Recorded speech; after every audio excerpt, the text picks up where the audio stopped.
Hi అండి. కాకరకాయనైతే ఇలా fry చేసుకున్నామంటే టేస్ట్ చాలా బాగుంటుందండి. దీనికోసం అయితే మనం ముందుగా కాకరకాయ పైన ఉన్న తొక్కను తీసేసుకొని ఒక్కొక్క కాకరకాయని తీసుకొని ఇలా కట్ చేసుకొని లోపల ఉన్న సీడ్స్ని అన్నిటిని అయితే తీసుకోవాలండి.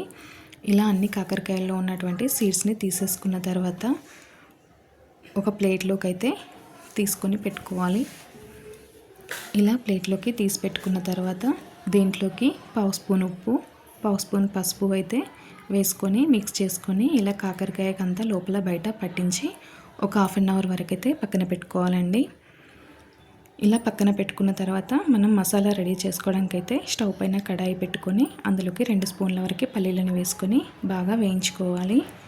ఇలా వేగిన తర్వాత కొద్దిగా మెంతులు, హాఫ్ స్పూన్ జీలకర్ర, 2 స్పూన్స్ ధనియాలు వేసుకొని బాగా ఫ్రై చేసుకోవాలి.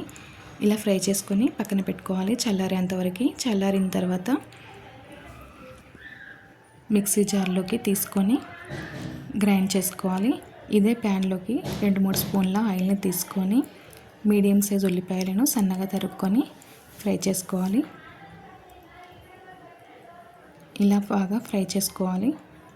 అటు ఇటు కలుపుతూ బాగా ఫ్రై చేసుకున్న తర్వాత దాంట్లోనే కొద్దిగా చింతపండు కూడా వేసుకొని పెట్టుకోవాలి. ఇలా మనం పసుపు ఉప్పు కలుపుకున్న కాకరకాయలను ఇలా ప్రెస్ చేసుకున్నట్లయితే దాంట్లోంచి ఇలా వాటర్ అయితే వస్తుందండి. ఇలా చేయడం వల్ల చేదు అనేది పోతుంది. వీటిని క్లీన్ చేసుకున్న తర్వాత మరొక స్టవ్ పైన కడాయి పెట్టుకొని ఫ్రైకి సరిపడా ఆయిల్ వేసుకొని ఇలా ఒక్కొక్క కాకరకాయని అందులో వేసుకోవాలి. ఇలా అన్ని కాకరకాయలను ఆయిల్లో వేసుకున్న తర్వాత మూత పెట్టుకొని బాగా ఫ్రై చేసుకోవాలి.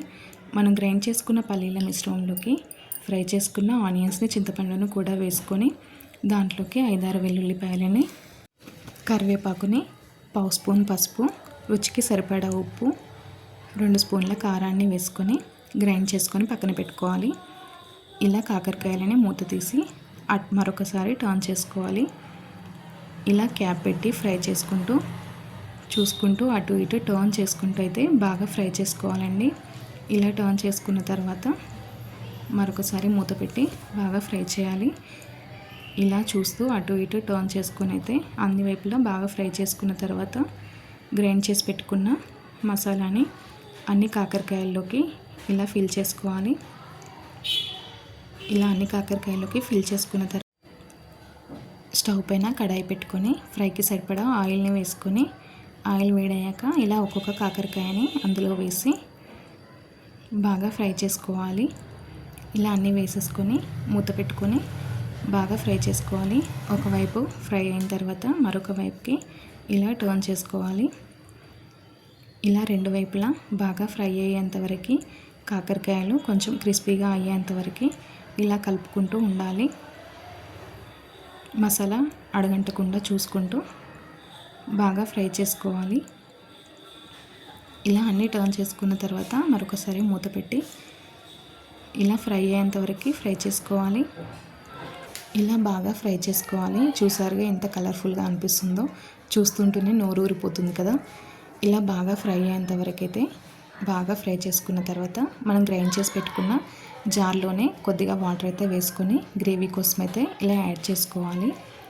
గ్రేవీ అనేది మరి వాటర్గా లేకుండా తిక్కుగా ఉండేలాగా కొద్దిగా వాటర్ అయితే యాడ్ చేసుకొని అటు ఇటు కలుపుకొని బాగా అంతా కలిసేలాగా కలుపుకొని మూత పెట్టుకోవాలి. ఇలా చూసారుగా ఆయిల్ అయితే ఇలా పైకి తేలేంతవరకు బాగా కలుపుతూ ఫ్రై చేసుకోవాలి. ఇలా ఆయిల్ అంతా పైకి తేలిన తర్వాత దీంట్లోకి కొద్దిగా ధనియాల పొడి,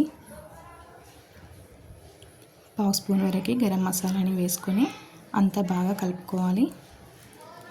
ఇలా కలుపుకున్న తర్వాత దీంట్లోకి సన్నగా తరిగిన కొత్తిమీర వేసుకుంటే మనకి కాకరకాయ ఫ్రై అయితే రెడీ అయిపోయినట్లే అండి. ఈ వీడియో కనుక మీకు నచ్చినట్లయితే ట్రై చేయండి.